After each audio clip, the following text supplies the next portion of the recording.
Hello বন্ধুরা, সবাই কেমন আছো? শুভ নববর্ষে জানাই সবাইকে happy happy happy very happy new year.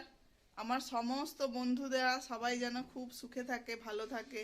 কিন্তু এই প্রচণ্ড ঠান্ডার মধ্যে সবাই আমরা সব জড়সড় হয়ে গেছি। যতক্ষণ না রোদ উঠছে ততক্ষণ কিছু একটা ভালোভাবে কিছু কাজ করা যাচ্ছে না। কিন্তু নিয়ম মাফিক রোজই উঠতে হবে সকালবেলায়, রান্না বান্না করে প্যাকিং করে দিতে হয় যেহেতু। তো আগে ছিল চা, রান্নাঘরে ঢুকেই ফার্স্ট চা বসাতাম। এখন হয়েছে গরম জলের হাঁড়ি। ফার্স্ট গরম জলের হাঁড়ি দিয়ে শুরু হবে। গরম জল না পেলে কেউই একটু খেতে পারবে না, কেননা দাঁত ফাঁত কনকন করে। তো তারপরে রান্না বসানো হয়েছে, আর নিয়মিত যেরকম রান্না হয় স্বাভাবিক সেরকমই রান্না হয়েছে।